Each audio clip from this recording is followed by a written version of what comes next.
Hey everyone, I'm Reese Steinberg, and today we're going to talk about waves.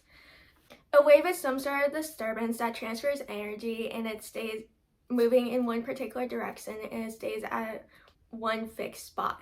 You can have a transverse wave which moves up and down perpendicular to the fixed spot. It has a crest and a trough and it looks something like this. Or you can have a longitudinal wave. A longitudinal wave moves from left to right and it goes in a straight direction, no up and down movements. And it moves straight in the direction that you push.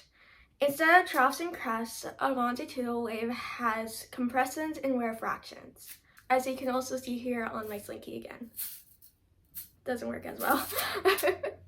Now, based on the frequency that your wave is traveling, frequency is how fast your wave is traveling or how often it occurs, determines the intensity of your wave that you have.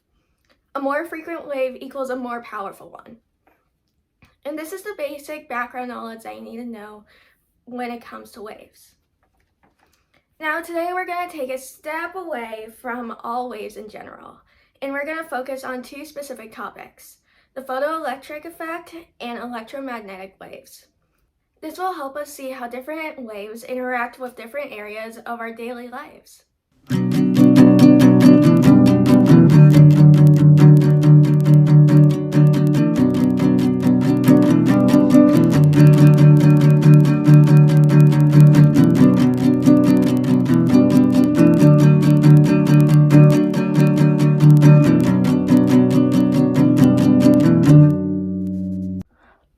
For years, scientists had to debate on what exactly light is. After some research, the conclusion they went with is that light is a wave, and that is all we need to know.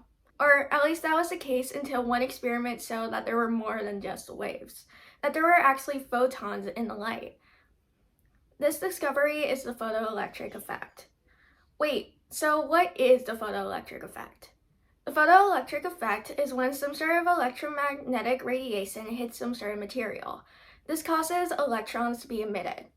Now, to understand this concept better, we're going to imagine that we're at a grocery store. You just finished checking out and we're about to walk out the door when magically the door opens for you. They make it easier to enter and exit without dropping your precious bag of Oreos and M&Ms and, real things that don't contain chocolate. These doors also make life so much easier for people with disabilities. They control the temperature in the building and also saves energy at the same time. Oh, and they also reduce the spread of diseases because you don't have to touch what countless others have already touched. Now, when you were younger, you probably assumed that this was just some magic spell casted in all these different automatic doors. But in reality, the only magic is the photoelectric effect. Your motion is detected by a microwave, and infrared beams notice the change in temperature. Microwaves are electromagnetic waves that have a frequency of 300 MHz to 300 GHz. The microwaves for an automatic doors have a frequency of 10.5 GHz. Infrared waves are longer than visible light, meaning that you can't see them, and they are used to detect temperature. On the ground, there are also pressure mats that can sense a change in mass. Mass is weight due to gravity. These different beams reflect off of you and then go back to the sensors. The sensors are connected to a pulley system that opens the door just in time for you to walk through without dropping your precious items.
crazy. If these doors didn't work the way that they did, then the easy task of walking out of a store would be much more time consuming for everyone around. Now, the science for automatic doors is pretty amazing, but if it doesn't work, it's not like you could be in any serious risk of life-changing injury. All you have to do is just perfectly twist your body to get the handle so that way you can make sure that everything stays intact. Now, I say this because you can't just find a workaround if, say, your elevator automatic door doesn't work. You see, the elevator door keeps the passenger from falling down the shaft straight to their inevitable death, instead of their desired floor. And I don't know about you, but I don't see falling down an elevator shaft in my future. I'm not Dr. Drake Ramora.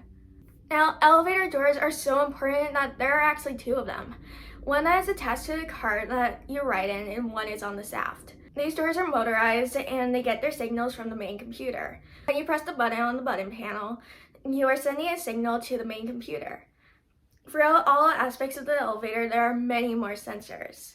To determine where exactly the car is located, a light or magnetic sensor will read a series of holes. The holes help the main computer know when and how to adjust the speed that the cart is traveling. Typically, the cart will keep going up until it maxes out before it grants someone's wish to go down. This is why you shouldn't go in an elevator that is pointing in the wrong direction that you don't want to go, or else you'll have to go all the way up before heading back down. Also, depending on the building, the elevator might be set on a specific program that controls the elevator based on the time of day. There is even a load sensor that tells the computer where the cart is in terms of capacity.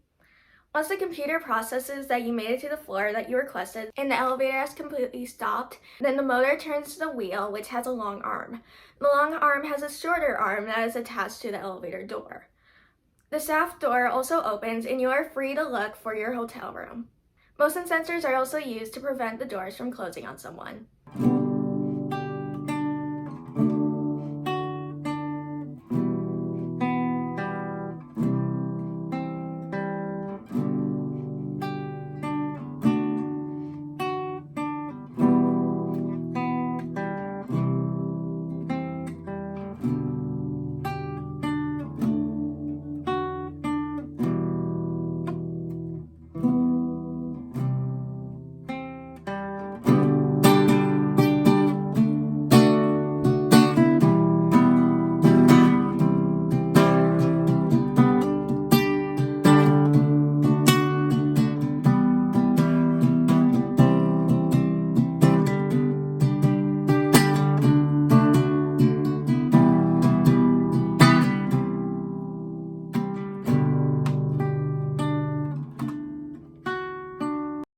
So this is why elevator automatic doors are so important to have working right, or else something terrible could occur, and no one wants that.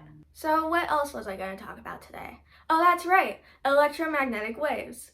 Electromagnetic waves is a wave that is between an electric and magnetic field that come together at a right angle.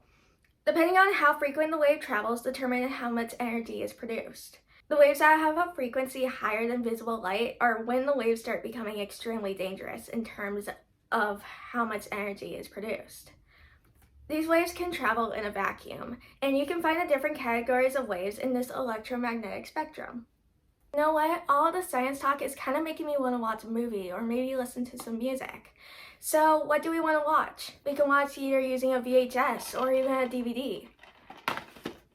Well, maybe we want to listen to some music. Maybe we want a vinyl or a cassette or even your signed Evermore CD that you were never allowed to open. CDs and DVDs are the much easier option to use, and they're not greater risk to get damaged. When you put these CDs or DVDs in the player, then they produce better sound with higher quality. Plus, you can skip to any particular spot on the disc with ease. That means no more awkward fast forwarding with your VHS player. And this is because of the laser that is inside the CD or DVD player. Wait, hold on a second. Did you just say laser? Yep, a semiconductor diode laser, which is just a miniature laser beam. Wait, how can it play my favorite album though? After setting the disc in the player, it will start to move very fast. As it spins, the laser will start to scan around the disc track. The laser starts from the center of the disc and moves outward, and it only scans on this bright shiny side instead of the dull side, because that is where the code is. The laser is an infrared and it reads the pattern or pits in lamps. There is a photoelectric cell, which is the electronic light conductor. If the light from the laser reflects back, then the photocell will realize that it's seeing land and will send an electric current to the circuit to generate the number 1. If the light doesn't reflect back, then that means that it hit a pit, so it generates the number 0. This pattern of zeros and ones is called a binary code. Once the numbers are decoded by the analog circuit, they are converted to electric currents. The speakers then convert the electric current to sound waves, and that way you can dance to whatever Taylor Swift album you just put on. Now, because the laser needs to be able to read the code that is on the disc can't be dirty or else it won't be able to play. Now, just think. Without the invention of the CD or DVD players, we never would have gotten this new form of simple, easy music and movie entertainment in our own home. This then led up to Blu-rays, which use blue light wavelengths, which are shorter than DVDs. This is why Blu-rays can store more information and have better information in general. Oh, and don't even get me started on how life is getting even easier to listen to your favorite music or watch that new movie that just came out in theaters by using your favorite streaming platforms such as Spotify or Netflix. With streaming, I was able to listen to Red Taylor's version the moment it hit midnight on the East Coast. All in all, there are so many inventions that have been created to make life so much easier, or in some cases even prevent death, which is pretty crazy just because of the usage of waves. Use sensors that have to work perfectly, so that way everything works out, and it's pretty cool. Now, that is all for today's video. Remember to like, and since you're in that area of the screen anyway, why not hit subscribe? And I hope you guys stay your extraordinary selves. See you next week!